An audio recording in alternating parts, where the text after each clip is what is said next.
vous accueillir sur Itonomie cet après-midi pour un atelier consacré à l'évolution du secteur des services à la personne, un sujet important à l'heure actuelle puisque nous vivons tous à titre privé et titre professionnel des mutations au quotidien dues à la digitalisation de la société, au rapport que l'on a aux services de proximité, et donc il nous a semblé important au sein d'Invie et du projet Itonomie d'aborder la question avec les spécialistes du secteur que sont les fédérations patronales FESP et FEDESAP et également des dirigeants de services de structures à domicile. Mais il est temps de leur laisser la parole et eux sauront quoi vous dire.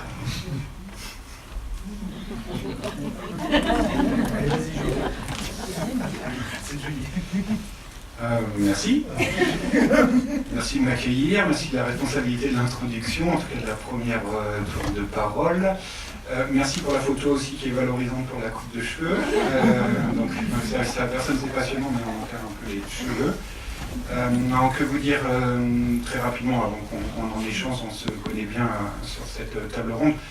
Est-ce que ça va dans le bon sens, ce qui est en tout cas annoncé, puisque vous savez que la ministre de la Santé a lancé un grand plan, une grande réflexion, un grand débat sur la perte d'autonomie et le grand âge.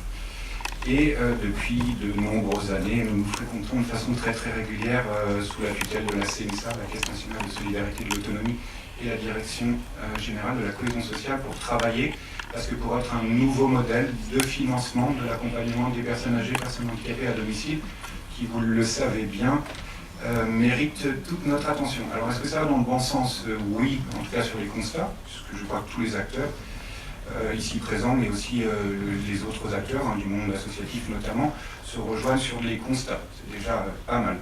Manque de moyens, des départements qui sont pour certains à bout de souffle financièrement, donc qui ne sont pas en capacité à répondre de façon optimum aux compétences qui leur sont dévolues, donc l'accompagnement des personnes âgées, personnes handicapées.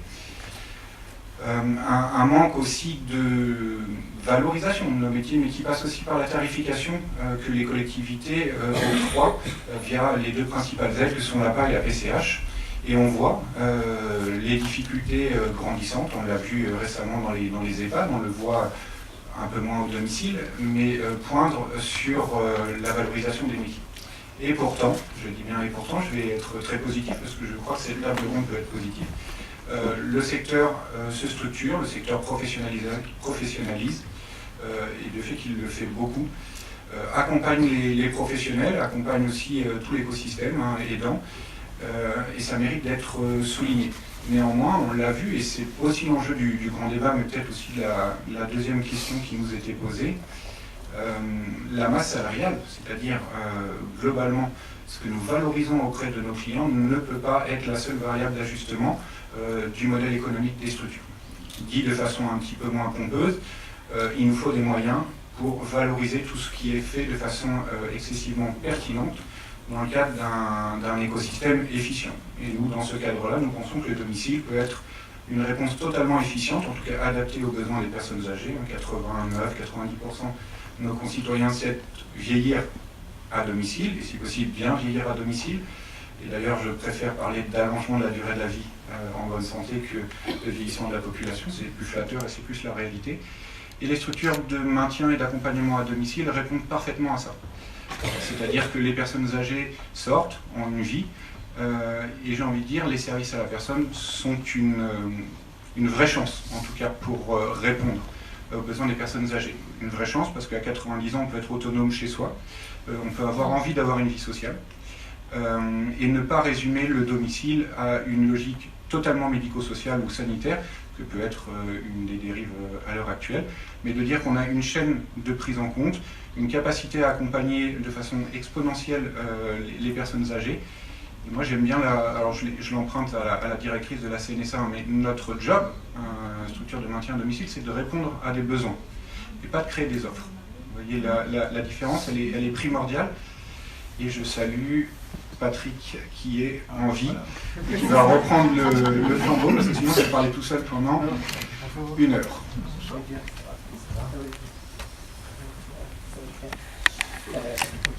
Je te redonne le flambeau, parce que sinon j'étais en monologue, j'étais monologue de la FEDESAP, et j'allais donner le micro à mon de gauche. On était sur la première.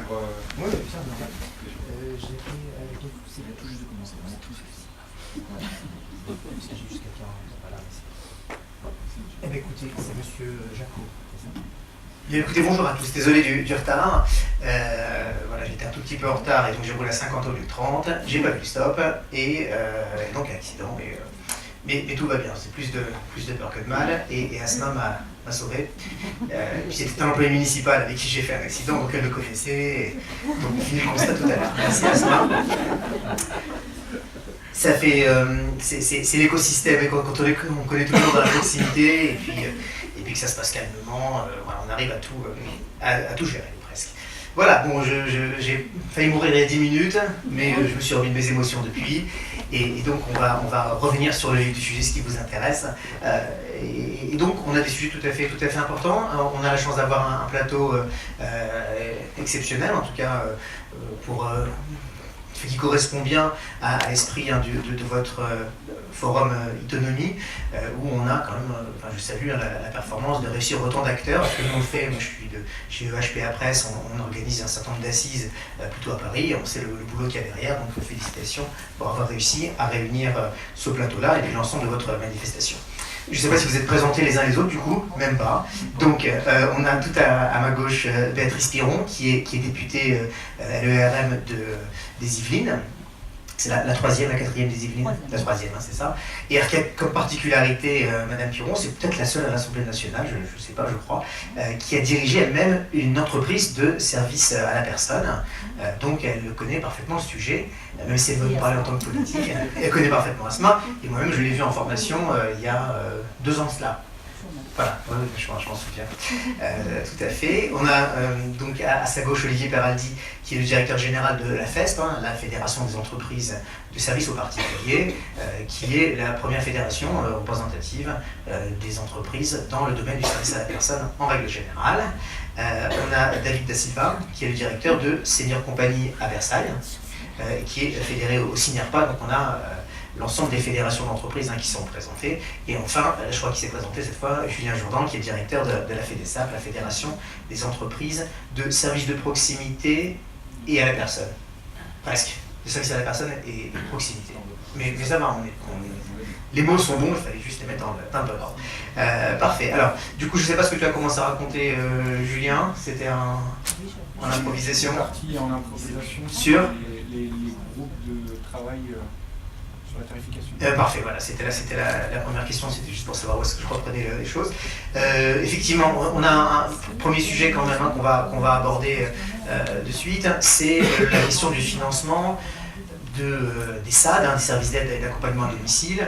C'est un secteur où le financement, la solvabilisation est assez complexe, puisque d'un côté on a l'APA et puis on a du crédit d'impôt, pour faire vite, donc on a des aides qui viennent solvabiliser la demande. De l'autre, on a des services d'aide et d'accompagnement à domicile qui ont été reconnus depuis 2 ans, depuis la loi ASV, comme étant des établissements ou services sociaux et médico-sociaux. Donc les réglementations se sont à peu près homogénéisées, mais il reste quand même des questions financières qui sont pas totalement pensées, en tout cas qui n'ont pas fini d'être pensées.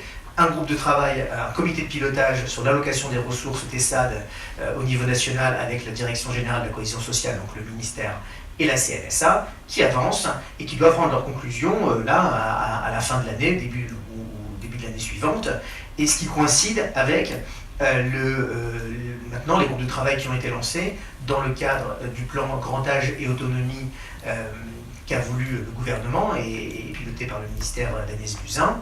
Donc tout ça doit amener normalement une certaine bouffée d'air, en tout cas permettre au moins de poser les bonnes questions, et plus que ça, d'amener des éléments de réponse. Donc là-dessus, je ne vais pas faire plus long moi, parce qu'il faut qu'on... je parte un peu totalement de temps perdu, mais en tout cas, vous laissez la parole sur vos ressentis aujourd'hui. Est-ce que ce sont les bonnes solutions qui sont en train d'être préconisées, puisque le travail a bien avancé au niveau du ministère? Est-ce qu'on va réussir, selon vous, à raccrocher les wagons avec le travail qui vient d'être lancé sur Grand Âge et Autonomie, ce qui doit donner une loi de financement du vieillissement en 2019, puisque la loi ASV avait organisé un certain nombre de choses, plus ou moins bien, mais je pense que c'est en train de rentrer dans l'ordre depuis, c'est quasiment rentré dans l'ordre, il y a quelques sujets encore, mais la question du financement, elle n'a pas été traitée, pas beaucoup, par la loi ASV, pas assez. Donc la loi sur le financement est plus générale, le financement de la dépendance et du vieillissement, plus générale que celle des SAD, mais elle inclut forcément celle de l'aide à domicile. Donc est-ce que les choses vont dans le bon sens à ce stade-là? Alors Julien a un tout petit peu parlé, David vous avez le micro. Est-ce que de ce que vous avez observé à ce stade-là, vous pensez que ça va plutôt dans le bon sens, ou quels sont vos grands questionnements à ce stade sur le financement?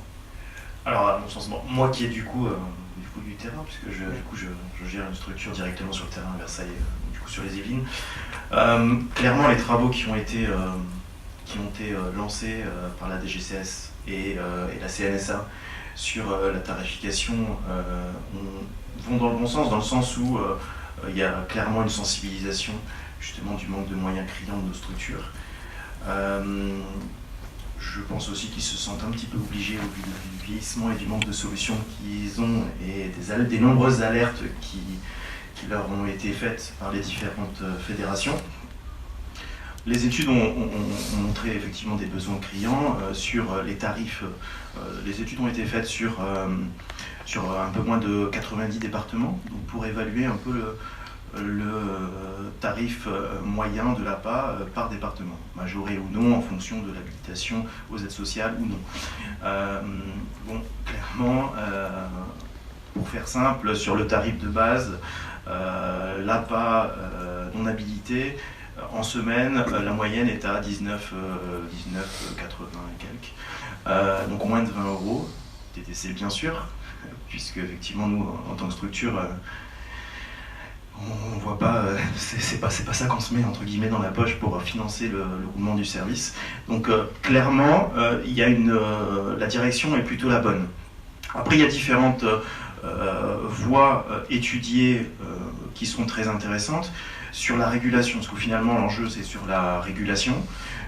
Est-ce qu'on va réguler de manière drastique, plutôt intermédiaire ou pas du tout?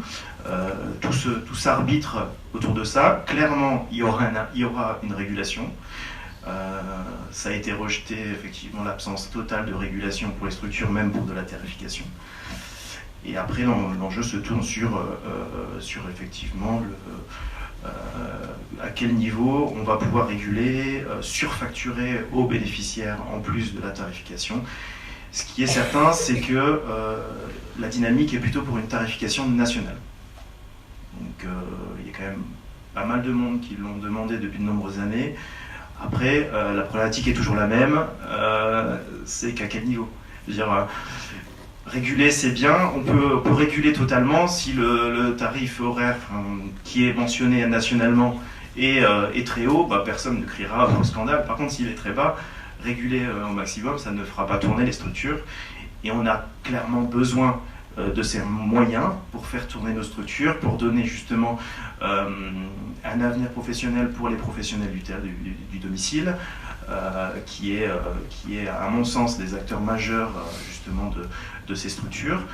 Et donc je pense, pour répondre du coup à la question, pour conclure mon intervention, qu'on va dans le bon sens. D'accord.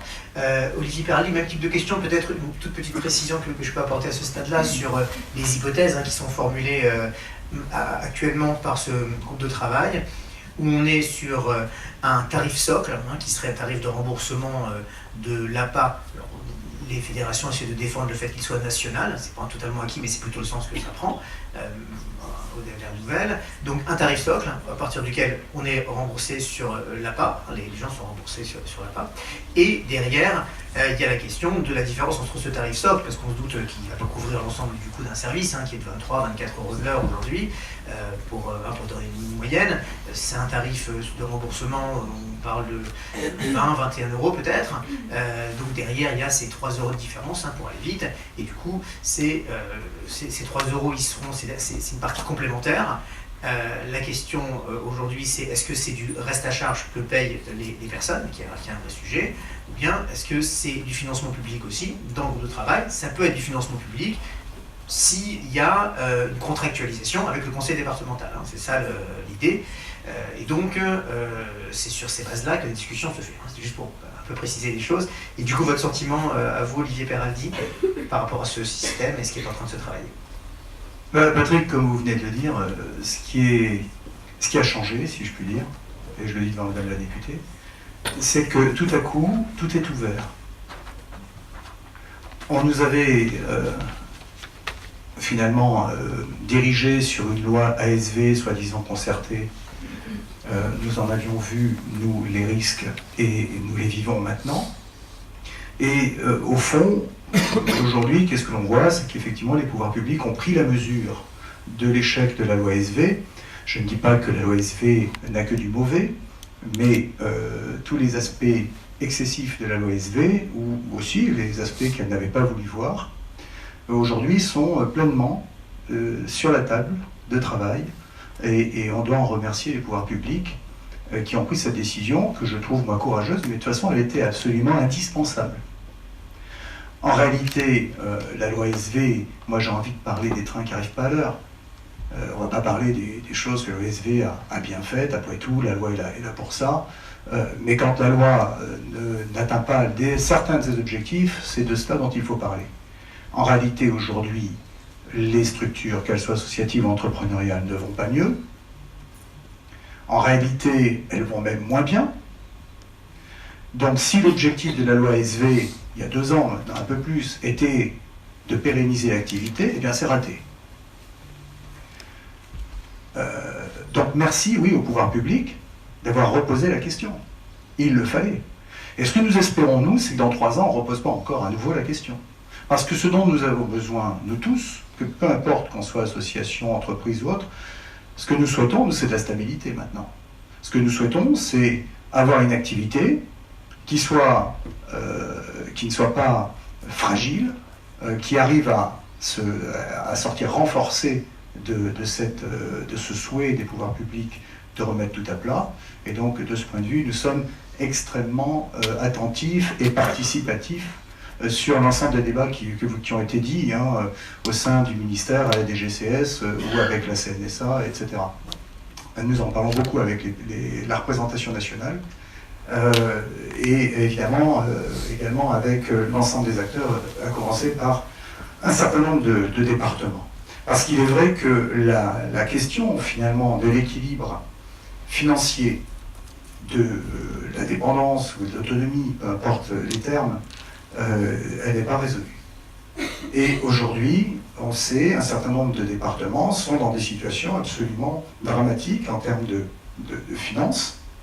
Et on le sait, la PA pèse lourd dans ce contexte-là. Et donc il y a effectivement une question de finances à régler. Et c'est en lien direct avec la tarification dont ont parlé mes collègues juste avant.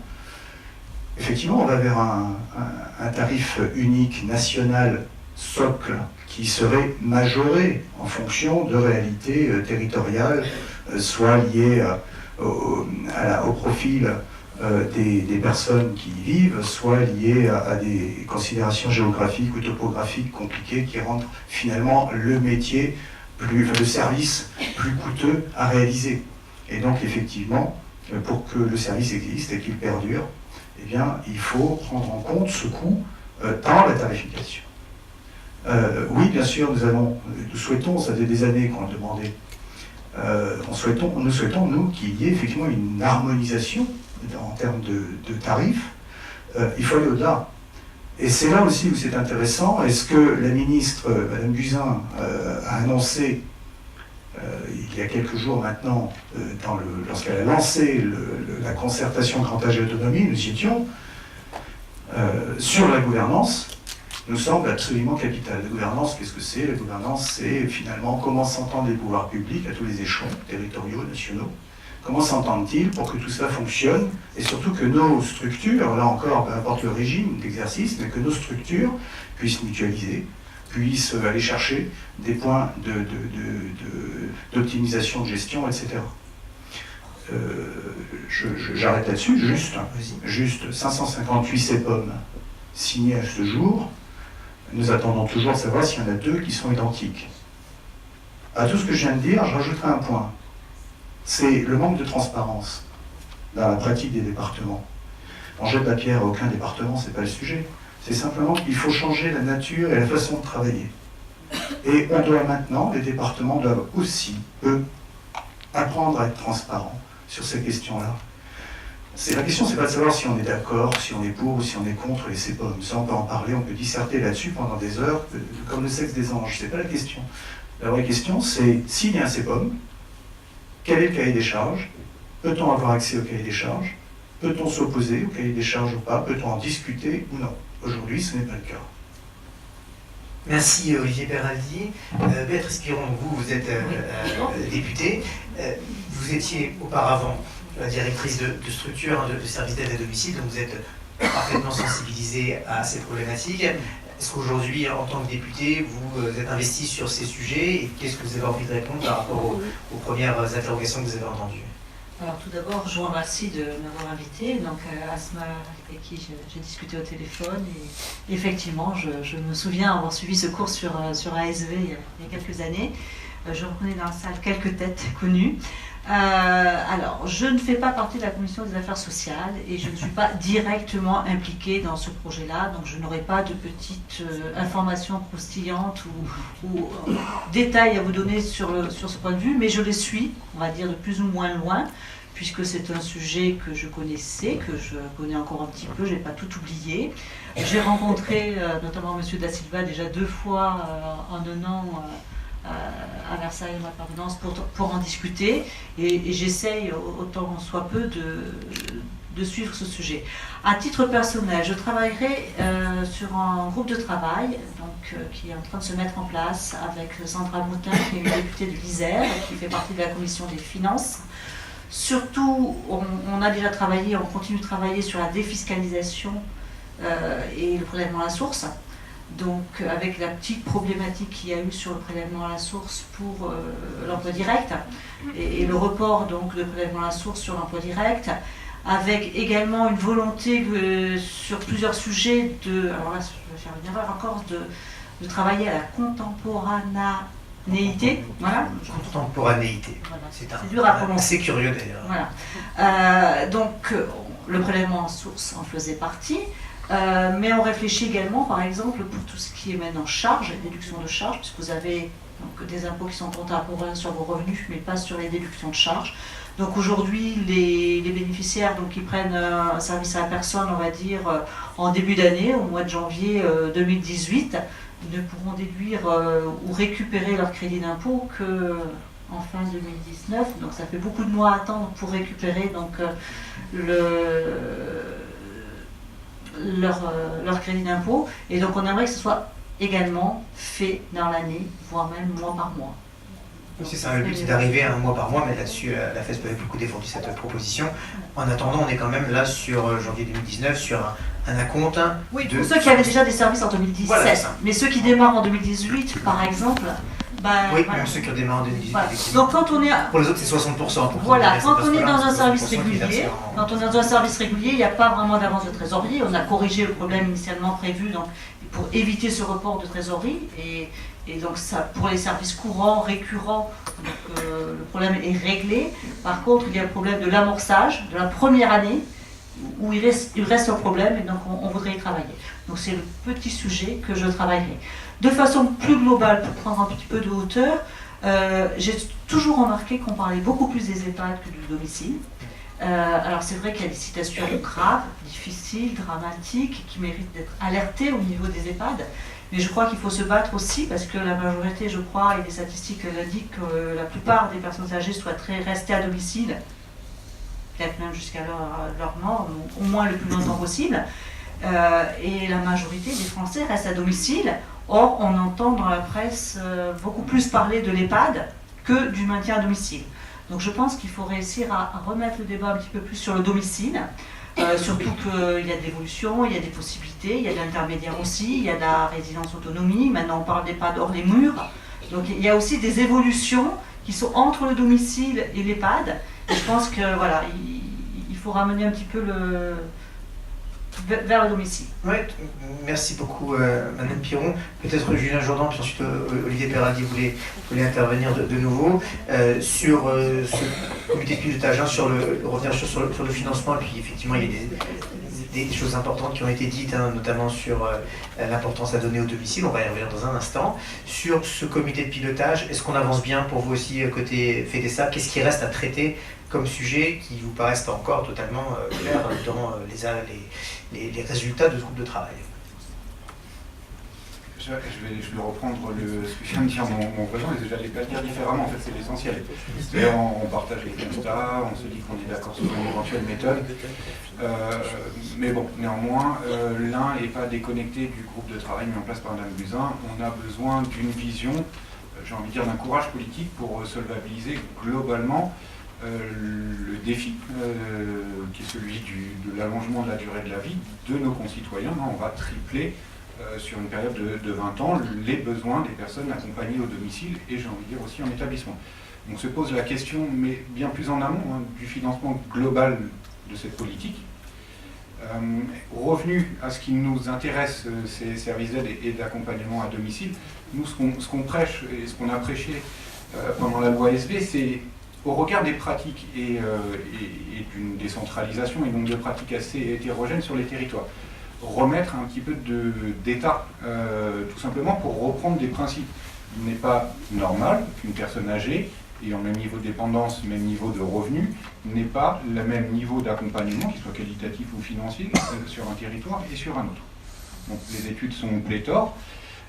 Néanmoins, rappelons aussi que l'APA et la PCH, ce sont une aide individuelle, c'est-à-dire que la solidarité nationale finance la demande et pas l'offre. Dit autrement, n'est pas pris dans les tarifications des différents départements APA et PCH, ce que font en sus toutes nos entreprises, à savoir de la coordination, de la prévention, de l'agilité au quotidien. Je préfère ce mot d'ailleurs à la panoplie de choses qu'on nous oppose dans les CEPOM. Ça a un prix. Ça s'appelle la qualité, ça s'appelle le suivi, ça s'appelle la continuité de service. Ça, c'est pas valorisé. La FEDESAP, là-dessus, elle demande à ce qu'il y ait un double financement, qu'on maintienne un financement homogène sur tous les territoires pour les personnes âgées, personnes handicapées, via l'APA, la PCH, si possible à un niveau supérieur à ce que facture bon nombre d'entre vous dans le cadre de l'exploitation de ménage. Ça nous paraîtrait intelligible. Donc plutôt sur des éléments de 24-25 euros, si vous voulez un niveau en face d'études budgétaires, et une prise en compte via les ARS, qui sont déjà nos tutelles depuis qu'on est établissements médico-sociaux sur les territoires, de nos obligations de service public. Ce qu'on nous oppose de façon très, très aléatoire d'un département à un autre à géométrie variable.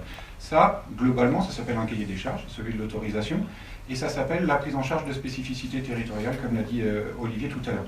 Ça, pour nous, c'est une mission ou un financement qui devrait, sur une autre jambe, si on avait les départements d'un côté, l'ARS de l'autre, donc l'État, devoir être financé comme étant relevant de missions, d'obligations de financement, d'obligations de service public éligibles au SAD. Ça, c'est la première proposition.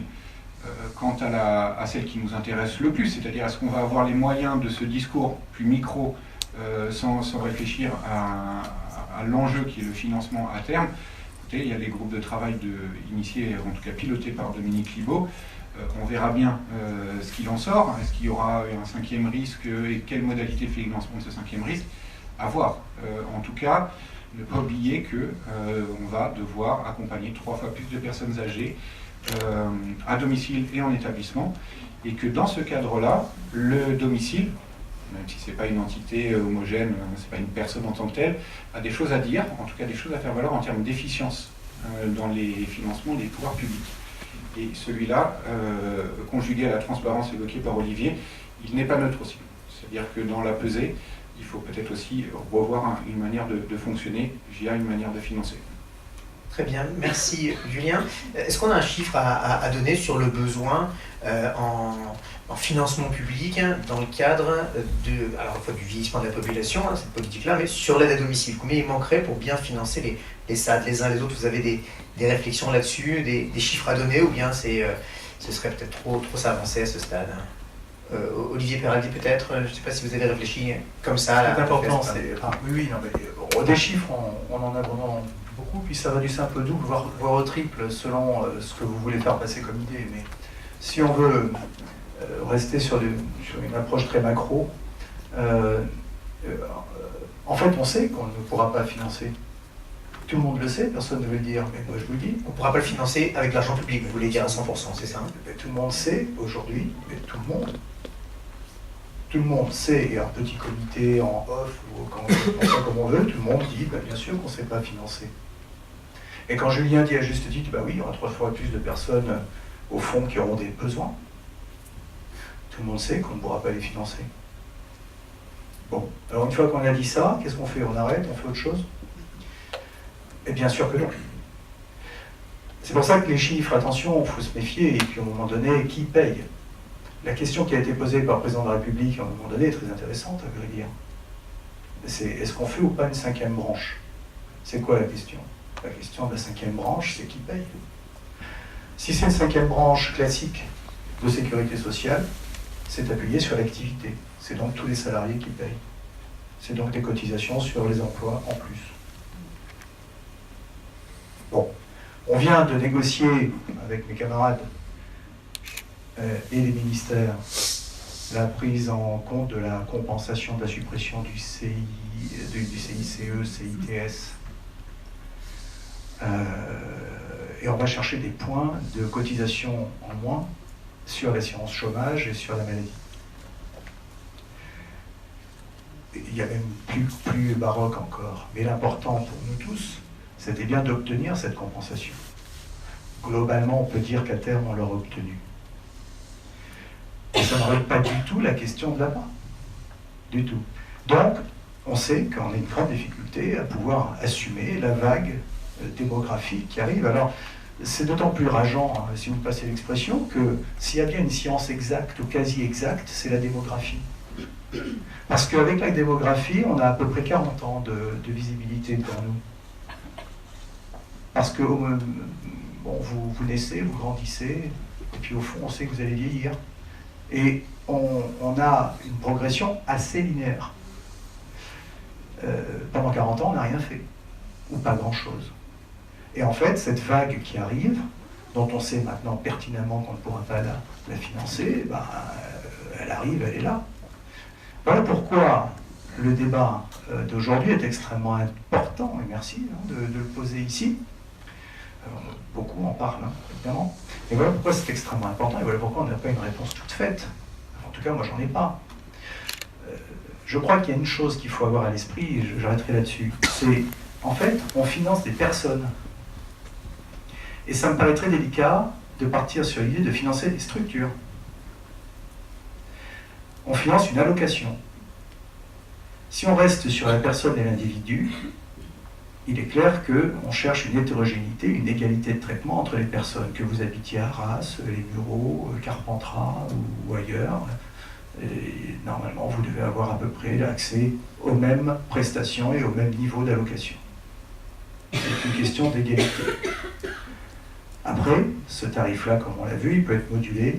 Nous, on dit qu'il peut être majoré, parce qu'il est hors de question qu'on le baisse. Donc il peut être majoré, je ne sais pas pourquoi, on est dans les discussions actuellement au sein de la DGCS, on nous sort des expressions un peu baroques, alors qu'il suffirait de marquer majoré. Majoré, tout le monde comprend, c'est en plus. C'est pas le mot qui est employé aujourd'hui. Hein. Nous, on l'emploie, moi je l'emploie dans les discussions. On majore le tarif. On verra si c'est le terme qui sera finalement accepté. Mais au moins, ça aurait le mérite d'être très clair. Alors, les structures, il faut qu'elles arrivent à assumer l'augmentation de l'offre. Il faut que l'on parvienne à attirer les salariés dans nos métiers pour que nous puissions assumer une augmentation de volume d'heures de travail. Vous savez qu'aujourd'hui, on n'y est pas du tout. On n'attire pas assez de salariés. On nous dit qu'il faut augmenter les salaires. Peut-être, sûrement. Qui paye? Augmentons-la pas. Et ne faisons pas comme c'est le cas aujourd'hui, je n'ai pas vérifié dans ce département-là, mais on pourrait le vérifier, que globalement, les plans d'aide ne sont pas réduits pour pouvoir passer le budget.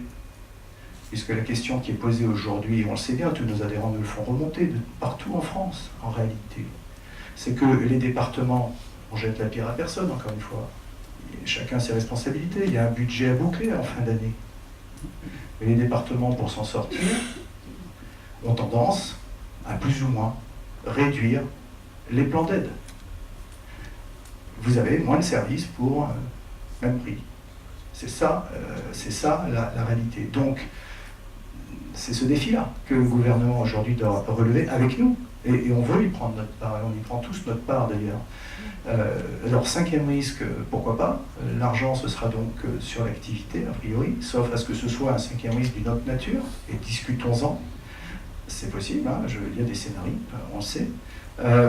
Ici, c'est pas cinquième risque. Alors, quel rapport financier entre l'État, la CNSA et les départements? Est-ce que ça doit évoluer ou pas? Nous pensons que ça doit évoluer. Nous pensons effectivement qu'il faut se donner les moyens d'une politique qualitative pour les personnes âgées. Et c'est de l'argent, c'est vrai. Merci Olivier Bernardi. Donc voilà, on comprend bien qu'il y a des propositions qui sont faites dans un groupe de travail, mais les choses ne sont pas totalement abouties, puisqu'il y a le quid de ce reste à charge entre un tarif socle et une majoration dont il y a besoin. Et puis, il y a, on ne l'a pas dit, hein, pour amorcer un peu le système, a été annoncé en mai dernier 100 millions d'euros, 50 millions en 2019, 50 millions en 2020, qui doivent montrer que les propositions de ce groupe de travail vont être abondées par un peu d'argent pour aider. Bon, tout le monde veut bien le calcul assez vite, 100 millions d'euros au niveau national sur 2 ans pour un secteur comme celui-là, ça ne fait pas énorme, c'est pour patienter en attendant le cinquième risque ou autre solution. Donc les questions sont bien sur la table et donc en fait rendez-vous dans 4 mois pour savoir ce qui va se passer. Et pendant ce temps, évidemment, les fédérations professionnelles vont continuer de défendre leurs adhérents et leur modèle économique. Béatrice Piron, vous voulez ajouter quelque chose là-dessus? J'avais trouvé un chiffre. Voilà. Un chiffre, vous venez de le citer, donc les 100 millions. Oui. Donc sur 2019 et 2020, pour la refonte du mode de financement de l'aide à domicile, pour améliorer la qualité des services, les rendre accessibles à tous et recruter du personnel. Donc effectivement, il y a 100 millions prévus dans le budget PLF 2019 là, pour le domicile et il y en a 360 pour les EHPAD. Tout à fait. Alors c'est vous avez raison de dire que le débat public a été beaucoup mobilisé sur les EHPAD, mais on a un peu cette réflexion, ceux qui connaissent bien ce secteur, c'est que la crise que connaît toujours d'ailleurs les EHPAD, si on n'anticipe pas les choses sur les aides à domicile, on peut se retrouver avec des situations de même type. Ce qui renvoie donc à la question du financement, mais aussi, vous disiez, Julien, sur l'efficience. Qu'est-ce qu'on peut dire aujourd'hui, que vous avez cité les uns et les autres, la qualité, en disant dans le service d'aide à domicile, on peut faire de la qualité, on peut faire de l'efficience. Alors, est-ce que vous pouvez justement essayer de valoriser ce que vous semble fait de façon qualitative aujourd'hui, efficiente, en correspondance avec les besoins des personnes âgées, que l'aide à domicile arrive à faire, peut-être plus que l'EHPAD, ou peut-être plus que ce qu'on croit en règle générale? David, peut-être? Oui, je voudrais notamment appuyer, parce qu'on a parlé de la loi ASV d'un côté, on a parlé effectivement de la qualité, donc du coup de la charge des entreprises qui n'est pas valorisée, parce que la valorisation se fait sur les interventions uniquement. Depuis la loi ASV, effectivement, les sociétés sont passées sur le régime de l'autorisation et répondent à la loi 2002. Donc du coup catégorisées comme établissement médico-social. Donc ça répond à un certain nombre de normes et de coûts et de qualité, un cahier des charges très rude, et du coup tout ça, au final, les conditions financières auparavant n'ont pas changé, par contre les charges de fonctionnement ont explosé. En termes de qualité, en termes de suivi, en termes de responsabilité. Vous imaginez que quand on passe catégorisé établissement médico-social et qu'on ne l'était pas avant, vous imaginez qu'il y a toute une organisation derrière qui est importante et qui a un coût. Sauf que derrière, en soi, entre avant la loi ASV et après la loi ASV, on n'a pas plus de moyens donc, pour mettre en œuvre ça. Alors effectivement, les structures de maintien à domicile, les SAD, font en général le maximum pour répondre aux demandes des usagers. Ce qui est clair, et c'est vrai que ce qu'a dit Madame Piron, c'est que la majorité des personnes souhaitent rester au domicile, et ce qui est certain, qu'on soit associatif, privé ou tout autre statut, les structures de maintien à domicile se plient en 4 pour répondre à des demandes parfois un peu farfelues, avec le peu de moyens finalement qu'ils ont. Donc moi j'ai envie quand même de souligner que ces structures de maintien à domicile que l'on a actuellement en France font clairement des miracles avec le peu de moyens qu'ils ont. Ça, c'est une certitude. Je ne vais pas lancer le débat sur ça, mais en comparaison, on n'a pas les mêmes moyens que les EHPAD. Voilà. À titre de comparaison, chacun fera ses rapprochements comme il l'entend. Mais du coup, donc je cherche, voilà, là, par mes quelques mots, du coup, à saluer justement l'engagement des structures qui, clairement, donnent beaucoup, et n'ont pas grand-chose en retour. Et dans ces personnes-là, effectivement, j'ajoute les intervenantes qui ont effectivement un travail qui est d'une importance extrêmement importante pour la société. Et effectivement, quand on allume la télé ou quand on écoute la radio, de quoi on parle, c'est jamais d'elle. Jamais du maintien à domicile, jamais de la capacité des structures à garder nos seniors et à bien traiter nos seniors au domicile. Et c'est ça, c'est de ça dont on parle aujourd'hui. D'accord, merci David Da Silva. Julien, peut-être là-dessus, Julien Jourdan, sur l'efficience dont vous parliez tout à l'heure, est-ce que vous pouvez être peut-être plus précis là-dessus? À laquelle on tient. L'efficience, c'est on regarde quels sont les objectifs qu'on nous fixe, on regarde les moyens qu'on nous donne et on se dit qu'on peut aller sur plus d'objectifs avec moyens constants ou un tout petit peu plus de moyens. Dit autrement, qu'est-ce qui coûte si on prend les budgets d'accompagnement des personnes âgées et personnes handicapées? C'est l'hospitalisation subie, c'est le retour d'hospitalisation mal accompagné, c'est le manque de coordination, c'est globalement une certaine maltraitance, puisque la chaîne n'arrive pas encore à accompagner la personne âgée sur toute cette dimension. Là où on est efficient, structure d'aide à domicile que nous sommes, c'est que nous participons d'une logique de coordination globale. Et je vous donne juste un exemple. J'étais au séminaire qu'a organisé la CNSA il y a quelques temps, où il y avait tous les représentants, directeurs de départements, action sociale des départements de France, en tout cas une grande majorité. Ils s'étaient amusés à faire un nuage de mots avec, vous savez, les smartphones, et on met quel est le mot-clé de la journée. Confiance. Confiance, alors c'est marrant parce qu'on a des outils qui ne nous font pas confiance, ça s'appelle les CEPOM, et on a là par contre une multitude, et j'en viens, de fonctionnaires qui travaillent au quotidien, qui voient ce que font les SAD, mais qui n'ont pas les outils, en tout cas pas le mode de fonctionnement pour permettre d'être agile. Globalement, laisser aux structures d'aide à domicile l'intelligence qui est la leur, à faire en sorte de ne pas forcément rentrer tout le temps dans les moules, et à faire en sorte surtout que les personnes âgées n'aillent pas où elles n'ont pas envie d'aller, c'est-à-dire à l'hôpital, en EHPAD si elles ne le souhaitent pas, il y a des gens qui souhaitent aller en EHPAD. Mais toute cette logique-là, qui est de se dire qu'on répond à des besoins et pas qu'on crée des offres formatées, un petit peu comme on peut le voir dans le système sanitaire d'ailleurs, avec une tarification à l'acte. C'est ça l'efficience du secteur. Après, le secteur il est innovant. Moi je vous remonte juste un exemple pour vous dire ça, c'est de l'efficience. Parce que de toute façon, sur nos politiques d'action sociale, ça coûte, il faut le dire. Donc nous on ne parle pas de coût, on parle d'investissement. On parle d'investissement pour l'avenir, on parle d'investissement sociétaux, ça a de coût. Je vous donne un exemple, ça fait un peu de bruit. Le zéro sans solution pour les parents qui ont un enfant en situation de handicap et qui veulent mettre leur enfant en milieu scolaire normal. Plus de 2000 familles sans réponse à la rentrée. Les structures d'aide à domicile, certaines d'entre nous le font, elles ont 2 conventionnements en France avec 2 rectorats.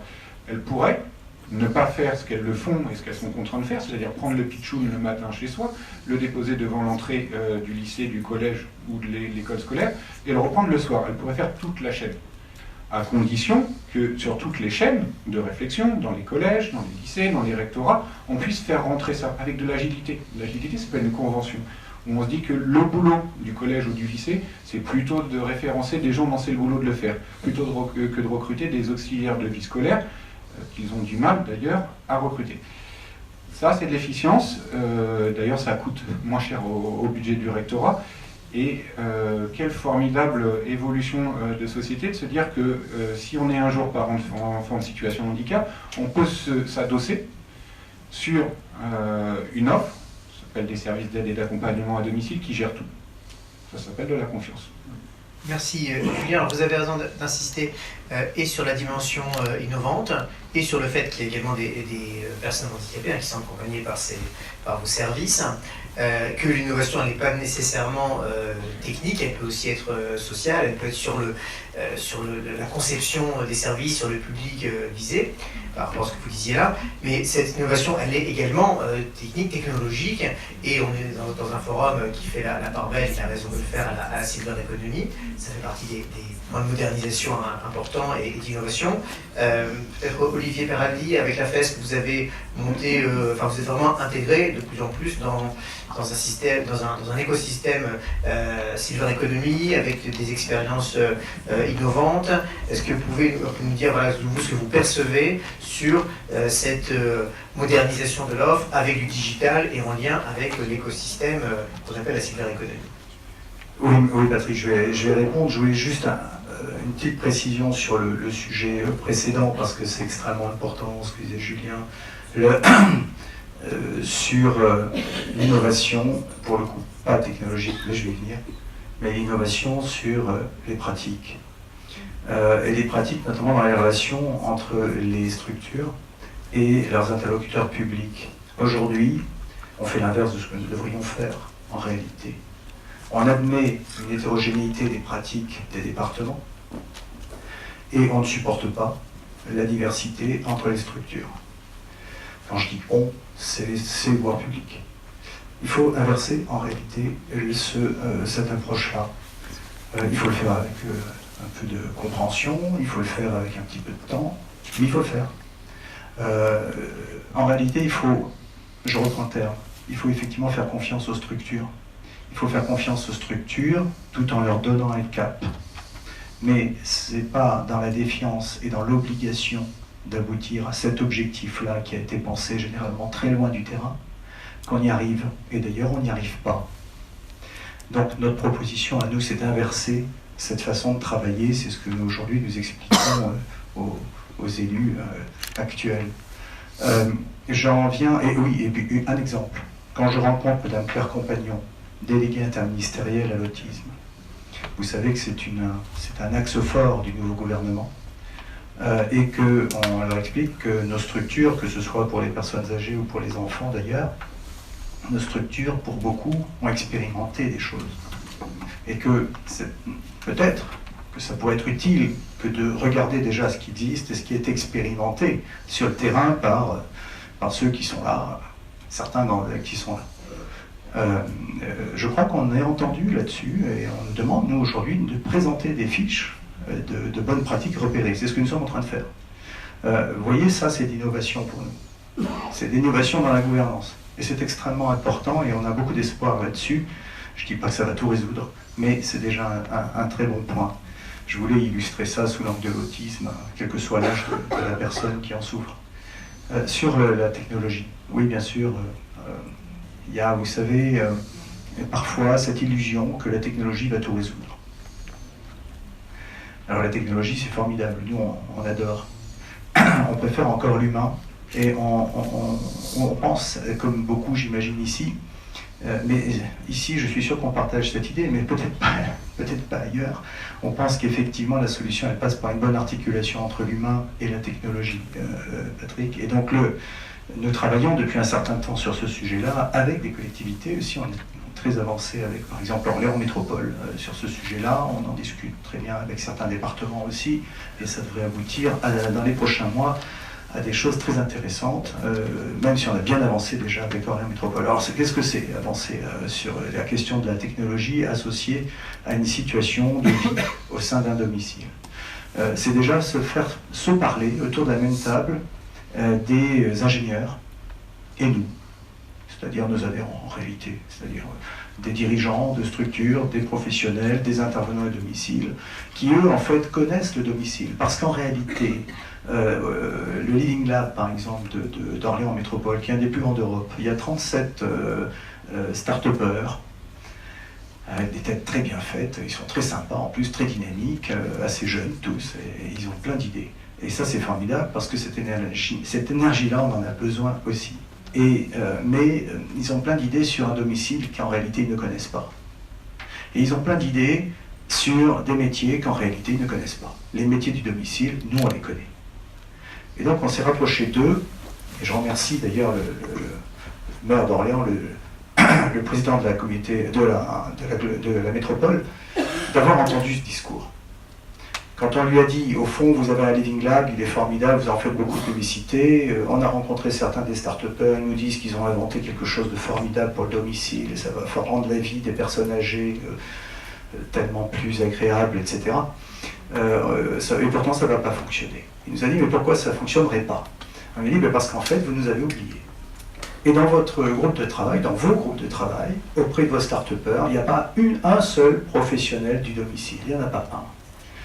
Donc, nous, on vous propose de conventionner et d'organiser tout cela pour que le dialogue existe. Ça fonctionne. Je reviendrai vous voir, j'espère, dans quelques temps, pour vous dire, ça y est, il y a quelque chose qui fonctionne vraiment très bien. Et en plus, vous ne savez pas, ça a trouvé son marché. C'est-à-dire qu'en plus, ça ne vit pas que sur subside public du style subvention à la start-up, qui à un moment donné, subvention s'arrête, et donc la start-up s'arrête. Donc c'est ce que nous voulons éviter. Donc en tout cas, pour nous, la technologie n'a de sens que si elle est associée à l'humain, réellement. C'est-à-dire qu'aujourd'hui, nous sommes en train de travailler sur des modules de formation pour faire évoluer les titres, certificats, etc., qui portent sur certains de nos métiers, pour qu'ils intègrent la dimension numérique au domicile. Il y a des questions d'éthique, de responsabilité juridique, notamment sur la gestion des données, sur la façon de savoir-être par rapport à ces technologies, etc. Il y a des questions aussi simplement de compréhension de ce que c'est et de ce que ça veut dire quand on est intervenant à domicile et de se retrouver dans une situation où on doit être, à un moment donné, pardon du terme, connecté ou interconnecté avec des objets. Il y a une vraie question là de sécurisation du métier. Et donc tout cela, on en parle, on y travaille, nous sommes membres de certains gérontopoles, du conseil d'administration de certains gérontopoles, on y travaille au sein des gérontopoles, auprès des médecins, auprès des personnes du soin et auprès des personnes aussi du bâtiment. On travaille beaucoup avec Saint-Gobain par exemple. Voilà donc l'approche, en tout cas la méthode qui est la nôtre pour que la technologie ne soit pas une fausse promesse. Tout à fait, ça me paraît important de préciser ça, notamment le fait que ça c'est vraiment dans un partenariat entre les professionnels de l'aide à domicile et les start-upers, en tout cas le monde de la technologie, qu'on a vraiment besoin de la conjonction des deux, que la technologie ne va pas remplacer l'humain demain matin. Bon, on arrive à la fin de cette table ronde, peut-être une interrogation, une question dans la salle. Non, ça va? Oui, madame. Voilà, je suis dirigeante d'une société de service à la personne, au même titre que David, que je connais très bien. Merci. Et en fait, on est confronté, donc là, tout ce que vous avez dit, c'est très intéressant, c'est vrai, effectivement. Il y a un gros problème, on ne trouve pas, effectivement, de collaborateurs, de salariés pour intervenir. Et à juste titre, on ne peut pas les payer. On nous enlève le CICE, on nous dit qu'on va avoir des aides, des diminutions de charges en janvier, maintenant c'est en novembre, peut-être qu'après ça va encore changer. On nous dit maintenant qu'il faut avoir des tablettes pour nos intervenants, pour les sécuriser et tout ça, ok, sauf qu'on n'a déjà pas d'intervenants, donc avec les tablettes ça va être sympa, mais je ne sais pas trop comment ça va fonctionner.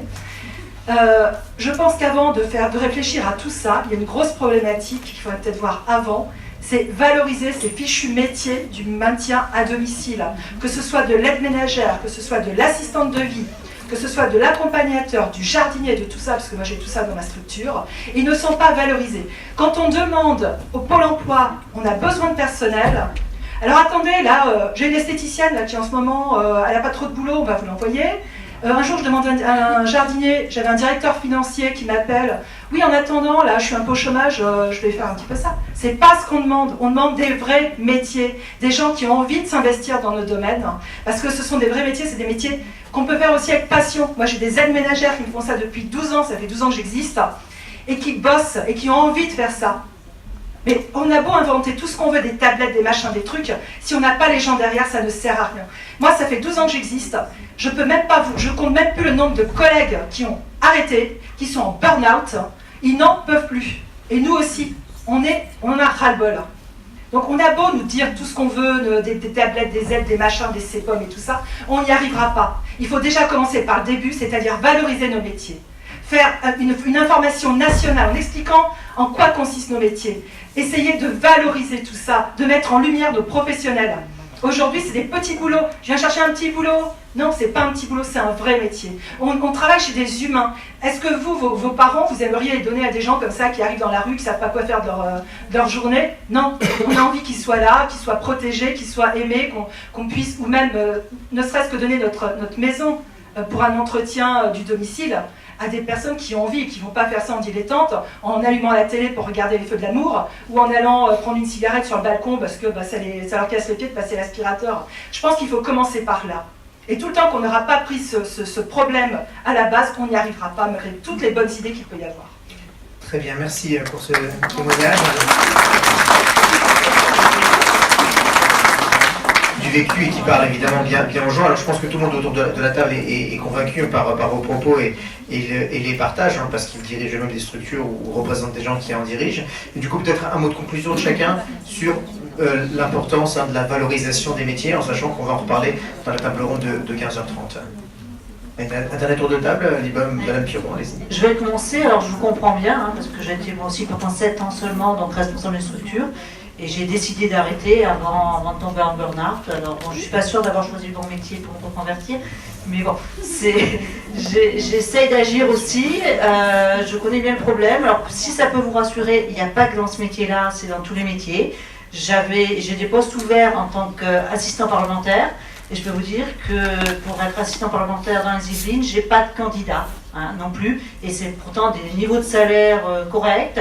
Je n'ai pas d'exigence de diplôme particulier. Et je galère aussi pour trouver des candidats.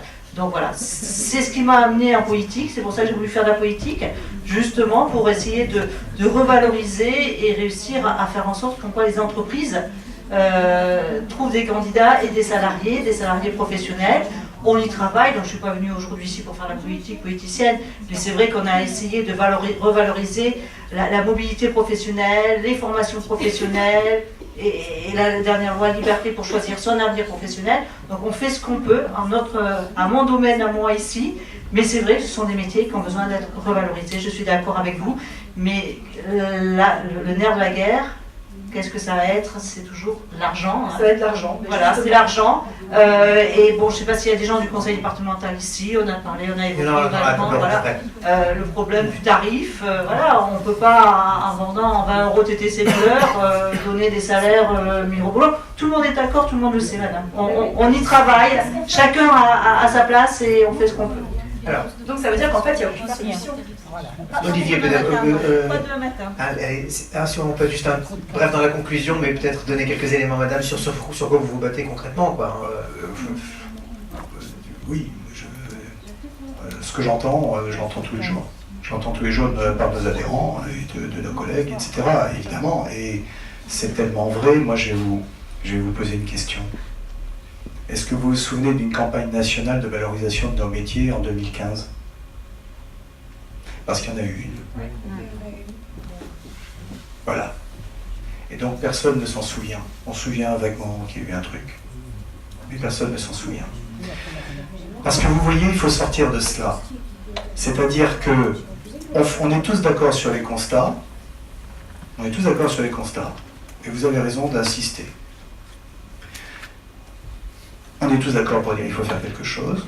Et au fond, les pouvoirs publics ont le sentiment d'avoir fait quelque chose. Sauf qu'ils n'ont pas mis les moyens.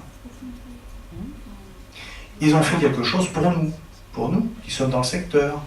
C'est-à-dire, vous voyez, comme on vous aime bien, on a fait une campagne nationale, on a tous demandé une campagne nationale, on continue de le faire. Mais donc ils nous ont lancé un signal, vous voyez, on a fait une campagne, il y a eu 3 spots, un jour passé sur France 2, enfin voilà, et puis tout va bien. Voilà. Donc il faut sortir de cela. Et il faut prendre à bras-le-corps nos métiers, l'aide à domicile et plus généralement les services à la personne, évidemment. Et vous l'avez dit, vous faites d'autres métiers, il y a beaucoup de structures évidemment qui sont multiservices, il y a beaucoup de structures qui agissent dans plusieurs métiers. Il faut prendre en compte sérieusement, de façon massive, l'intérêt pour nos métiers. Ce n'est pas le cas encore aujourd'hui. On entend des choses, on est encore dans l'attente. Je me tourne vers Madame la députée, aidez-nous. Il faut aujourd'hui effectivement résoudre cette question, il faut valoriser le métier, mais aussi et j'arrêterai là-dessus, dans la façon de les présenter. Nous travaillons, nous, avec les prescripteurs de l'emploi, Pôle emploi, Cap emploi, les missions locales, etc. Dieu sait qu'ils sont nombreux, et Dieu sait qu'ils ont un rôle important, et Dieu sait que bien souvent ils passent à côté de leur cible. On ne peut plus avoir des prescripteurs de l'emploi qui proposent nos métiers par défaut. Nos métiers ne sont pas des métiers par défaut. On a proposé à un chômeur qui va malheureusement être destiné à être à longue durée, on lui aura proposé tout un tas de métiers avant de lui proposer les nôtres. Par ignorance, moi, il y a ce que j'appelle la double faute. Il y a ceux qui connaissent pas nos métiers, c'est une première faute. On a notre part de responsabilité, nous, fédération professionnelle, on doit expliquer, on doit aller au contact des prescripteurs de l'emploi pour leur dire voilà quels sont nos métiers. Donc on a notre part de responsabilité, mais en attendant, aujourd'hui, eh bien, work is in progress, on n'y est pas arrivé encore.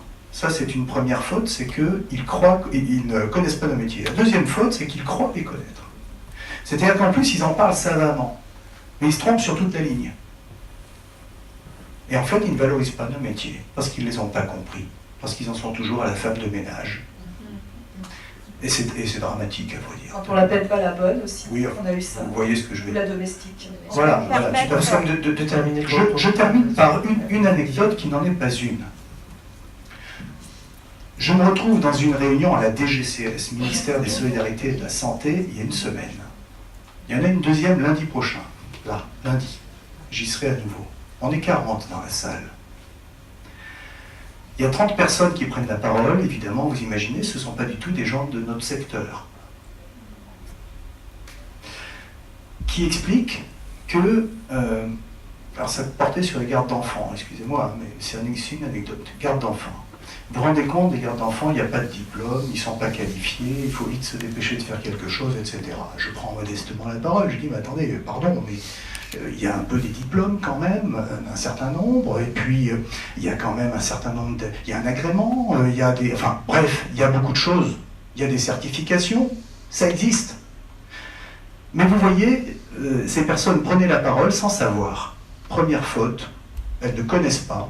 Deuxième faute, elles croient savoir. Merci Olivier. Alors, allez-y, une intervention, puis on laissera répondre aussi. Il y a un monsieur. Je propose qu'on prenne ces deux interventions et nos deux intervenants qui n'ont pas répondu. Madame ? Je vais me permettre, je vous remercie tout d'abord de me donner la parole et je vais me permettre d'intervenir en tant que chargée de relations entreprises au Pôle emploi de Poissy. Et plus particulièrement en charge... Ça va, on l'entend. Parlez bien dans le micro, ça va. En charge du secteur de l'aide à domicile et de la santé. Alors moi, je n'oriente pas par dépit ni par défaut. Je n'enverrai sûrement pas une esthéticienne pour faire de l'aide à la personne. La seule chose, c'est qu'on constate, moi ça fait 12 ans que je travaille avec passion, je le précise, sur ce secteur, que je travaille avec les partenaires, les employeurs, les organismes de formation, où nous essayons de professionnaliser ce secteur. Nous sommes tout à fait conscients du manque de valorisation de ces métiers et du peu d'attirance des personnes. Et je peux dire que je constate à mon échelle, je l'ai encore observé hier lors d'un job dating, qu'il y a un désengouement pour ce métier. Par un moment, on a eu, il y a 7-8 ans environ, beaucoup de personnes qui s'y dirigeaient, et maintenant, on a une chute. Et ces personnes ne sont plus attirées pour beaucoup de raisons, mais nous essayons, nous, de les responsabiliser, et pour ma part, quand j'anime une information collective de présentation de ces métiers, je mets vraiment bien sur l'accent sur le fait qu'on ne fait pas ces métiers par défaut, ni par dépit, parce qu'on ne trouve pas autre chose, mais par vocation. Parce qu'on ne peut pas prendre en soi une personne si on fait ça par défaut et pas par vocation. Mais je pense que vous avez raison, il y a un gros travail à faire. pour professionnaliser ces personnes et pour leur indiquer aussi, leur donner la culture du savoir-être, qui est énorme dans ce métier. Mais de dire que nous ignorons la problématique du métier, quand on s'y intéresse, on ne l'ignore pas. Vous avez raison. Merci madame, je pense que d'ailleurs c'est pour ça que vous avez raison, c'est pour ça d'ailleurs que j'ai bien précisé que nous avions notre part de responsabilité à discuter avec vous. Voilà. Et j'ai bien précisé que nous le faisions. Parce que parfois, mais si nous le faisons, c'est parce qu'il y a des besoins. Hein. On ne le fait pas pour passer notre temps. On le fait parce que trop souvent, alors tant mieux si ce n'est pas votre cas, et j'en prends note et j'en suis ravi, mais sincèrement, on connaît bien le paysage et on sait très bien comment sont perçus nos métiers de la part des professionnels de la prescription à l'emploi. Ben, c'est dommage, c'est très dommage. Et moi, sachez que je suis peinée chaque jour de ne pas pouvoir toujours donner satisfaction à un employeur parce que je ne trouve pas la personne véhiculée votre pour... Bien sûr, voilà, on voit qu'il y a des gens, y compris dans les pôles emploi, qui connaissent le secteur et qui essayent de faire avancer les choses. Une dernière question, monsieur. Ce n'est pas une question, Mohamed Malki, ce n'est pas une question, c'est vraiment, vous ramenez un peu la discussion sur le fond, puisque le nerf de la guerre, c'est quand même l'argent. Alors vous avez dit tout à l'heure, j'entends par-ci par-là, les pouvoirs publics n'ont pas fait ceci, n'ont pas fait cela, n'ont pas fait suffisamment, etc. Oui, comme ça, on peut le dire comme ça. Mais enfin, il n'y a pas que les pouvoirs publics, il y a aussi les ménages, il y a aussi le marché. Et il faut bien poser la question, qui finance ces emplois? À la fois pour répondre à l'augmentation des personnes âgées plus nombreuses et qui vont vivre une durée plus longue en perte d'autonomie, mais aussi pour mieux payer les intervenants du domicile qui aujourd'hui sont les moins bien lotis. À la fois les tarifs, mais aussi les conditions du contrat de travail. C'est une question d'argent. Qui paye? Tout à l'heure, Olivier nous disait, il y aurait peut-être l'idée d'un cinquième risque, d'une cinquième branche. Cinquième risque, en tout cas cinquième branche, ça veut dire que ça sera payé sur les cotisations, elles sont assises sur le travail. C'est les entreprises, les employeurs et les salariés qui vont payer. C'est pas sûr. Aujourd'hui, c'est une hypothèse. Oui, c'est une hypothèse, c'est une piste. Non, attendez, j'ai pas fini. Première hypothèse, c'est une cinquième branche. Ça veut dire que ça sera sur le travail. Or, aujourd'hui, les entreprises françaises, justement, ce qu'elles veulent, c'est qu'on baisse les cotisations sur les entreprises pour maintenir leur compétitivité. Ensuite, l'autre piste, ça peut être les impôts divers et variés. Par exemple, les impôts locaux, puisque ce sont les départements qui payent la part. Mais parmi les gens, les citoyens des territoires, qui a envie de voir ces impôts locaux augmenter? Vous avez une autre piste, c'est de dire, on avance la part, et pourquoi on ne récupérait pas sur les successions, droits de succession? Or, il y a quelques années, me semble-t-il, un président, il a supprimé les droits de succession. Est-ce qu'aujourd'hui, on va dire aux Français, vous allez payer l'avance d'un part augmentée au moment de la succession? Et puis enfin, vous avez beaucoup de gens réfléchissent sur comment monétiser le bien résidentiel. Une personne âgée qui a quand même une maison, un appartement, on lui fait une avance pour la prendre en charge, et puis quand elle quitte son appartement ou quand elle décède, à la vente de la maison, d'appartement au moment de la succession, on prend sur le bien résidentiel ce qui est avancé. Personne des Français n'ont pas envie de payer ça, ils veulent avoir le beurre, l'argent du beurre, etc. On est dans une vraie difficulté. Là, on est en plein débat public sur comment prendre en charge l'augmentation de la dépendance, etc. On va voir de quoi les Français sont capables et quels vont être les choix qui seront partagés de manière consensuelle. Tout à fait. Merci monsieur. Alors vous avez résumé le débat sur les questions financières. Et effectivement, c'est bien ça, hein, l'idée de la loi de 2019, c'est de trouver une façon qui soit relativement consensuelle de trouver davantage de financement sur le vieillissement en particulier, et donc y compris à l'aide à domicile. David, un petit mot de conclusion? Oui, je voudrais revenir sur l'intervention de Maryse, du coup, effectivement, que je connais. Ton intervention est bien entendu assez juste. J'étais encore ce matin en entretien, j'étais hier à Job Dating Pôle emploi. Bon, du coup, je connais effectivement extrêmement bien la problématique. Et les désistements aussi, tu as des recrutements. Je connais tout ça. Après, il ne faut pas s'imaginer qu'on va changer de rien du tout à 100%. Il faut malheureusement du temps. Là, il y a des premières pistes qui ont été lancées et effectivement, les pouvoirs publics ont été ouverts aux discussions, et ce qui est quand même très largement positif par rapport à ce qu'on a eu auparavant. Et ça, je tiens quand même à le souligner, alors que je suis moi-même dans le jus comme toi. Hein. Donc ça, c'est extrêmement positif pour l'avenir. Maintenant, il ne faut pas non plus se reposer sur les lauriers par rapport à tout ça, parce qu'il n'y a rien de fait aujourd'hui. Mais c'est déjà une bonne piste et une bonne dynamique, parce qu'effectivement, comme monsieur l'a dit juste avant, soyons clairs, le nerf de la guerre, c'est l'argent. effectivement, avec de l'argent, déjà, ça nous permettra aussi de valoriser notre personnel. Je tiens à préciser que dans nos structures, notre principale charge, c'est bien la masse salariale. Donc c'est notre principale préoccupation, justement, que ces salariés soient fiables, pérennes et professionnels. Donc, du coup, je te rejoins, mais il y a quand même des signes très positifs qui nous sont envoyés et qui nous permettent justement d'espérer une amélioration du secteur. Le maintien à domicile reste effectivement en retard par rapport à d'autres secteurs. On est quand même une discipline qui est relativement jeune par rapport à d'autres. On a cité les EHPAD tout à l'heure. À titre de comparaison, les EHPAD au démarrage, ils avaient exactement les mêmes difficultés que le domicile au démarrage. C'était les mêmes discours, les mêmes éléments de langage. Aujourd'hui, c'est le maintien à domicile qui est entre guillemets le parent pauvre du médico-social. Et on le voit au quotidien. Moi qui suis au quotidien, on va participer à des conférences ou autres. On fait référence au domicile. Quand on fait référence au domicile, on parle des infirmières, des aides-soignantes. Mais finalement, les aides à domicile, on n'en parle jamais. Alors que quand il y a des urgences, c'est qui qu'on appelle? C'est Bibi, c'est nous, bien sûr. Donc effectivement, je te rejoins, mais il y a des signes positifs qui sont envoyés. Et il faut s'accrocher à ça et surtout pas lâcher, quoi. Merci David. Julien, peut-être aussi quelque chose de positif en conclusion des perspectives. Moi, je vais être positif, parce qu'il y a aussi déjà parce que c'est dans notre ADN, et de deux, parce que ça bouge. Je comprends, madame, 7 ans que je pratique dirigeant et dirigeant d'entreprise du secteur, et je sais quelles sont vos difficultés de recrutement. Juste deux choses, qui ne sont pas d'ailleurs, c'est pas une réponse à votre problématique qui est quasi sans fin, mais quoique. Quand c'est depuis 1 an et demi, on se bat sur une compensation du CICE. Alors, on ne va pas faire du techno. Très simplement, oui, on sait très bien qu'on a eu la compensation du CICE, c'est nous qui avons fait le communiqué de presse, pas nous, le CICE. Néanmoins, qu'est-ce qu'on avait symboliquement? On avait les services de Bercy qui ne compensaient pas le CICE pour les services d'aide et d'accompagnement à domicile. Symboliquement, il disait donc aux structures de maintien à domicile, ne payez pas vos salariés plus de 1,1 du SMIC, 10% en plus du SMIC.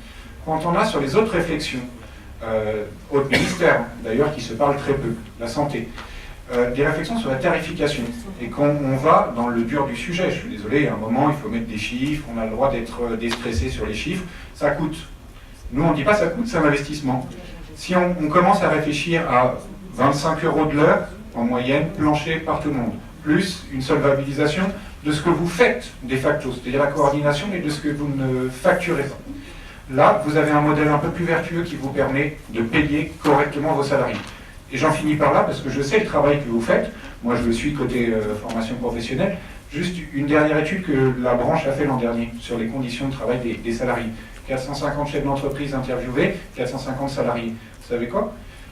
Premier enseignement côté salarié, celui qui nous intéresse, 76% aiment leur métier, aiment et le revendiquent. Dernier, le point d'insatisfaction le plus faible, c'est la pénibilité au travail. C'est marrant, c'est la chose qu'on pourtant on travaille le plus, qui est le point prégnant, etc. Je ne dis pas que ça n'existe pas, mais ce n'est pas dans leur représentation. Qu'est-ce qui vient juste après? Et en tout premier, la rémunération. Donc je suis désolé, nous c'est le message qu'on porte dans les groupes de travail en ce moment, très très chaleureux néanmoins, mais un secteur qui a de l'avenir, c'est un investissement. Un investissement, ça coûte, et un investissement, ça coûte, et donc on paye les gens au juste niveau. Sinon, on n'y arrive pas. Quand je dis toute la chaîne, c'est-à-dire vous, dirigeantes, jusqu'à bien évidemment la personne qui vous représente auprès de vos clients. Et c'est ça le nerf de la guerre. Et c'est pas avoir de l'argent pour de l'argent, puisque l'argent, on vous l'a dit tout à l'heure, c'est des allocations pour les personnes âgées.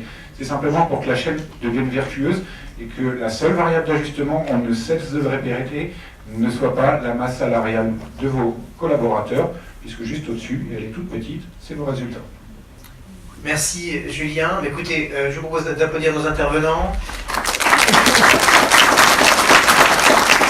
Merci pour eux et merci à vous de votre participation à cette table ronde.